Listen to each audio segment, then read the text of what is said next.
ఇదే నేటి ప్రపంచం. బ్రదర్, మనం బ్రతుకున్నంతకాలం ఈ శరీరానికి ఎంత సుఖమైతే ఇస్తున్నామో, మనం చనిపోయేటప్పుడు కూడా ఈ శరీరం అనేది అటువంటి సుఖంతో చనిపోవాలి. అంటే మనం బ్రతుకుండేటప్పుడంతా ఈ శరీర సుఖం కోసం మనం చాలా కష్టపడుతుంటాం. అంటే ఈ శరీరం ఎక్కడ బాధపడకూడదని. అలాగే ఈ శరీరం నుంచి ఆత్మ జీర్ణమై బయటికి వెళ్ళేటప్పుడు కూడా ఈ శరీరం అనేది అట్టి పరిస్థితులతో సుఖంగా మరణాన్ని చేరుకోవాలి.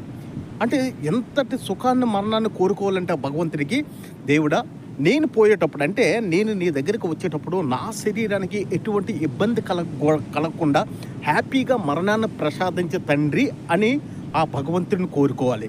మరి హ్యాపీగా మరణాన్ని ప్రసాదించాలంటే ఈ శరీరం అనేది ఆరోగ్యంగా ఉండాలి కదా. మరి ఆరోగ్యంగా ఉండాలంటే ఈ శరీరానికి శ్రమ కంపల్సరీ అవసరం పడుతుంది. అందుకే నేను ప్రతి ఒక్కరికి చెప్తున్నాను, భగవంతుడి ఇచ్చిన మన 24 గంటల సమయంలో 1 గంట ఈ శరీరానికి కంపల్సరీ మీరు శ్రమను మాత్రం ఇవ్వాలి.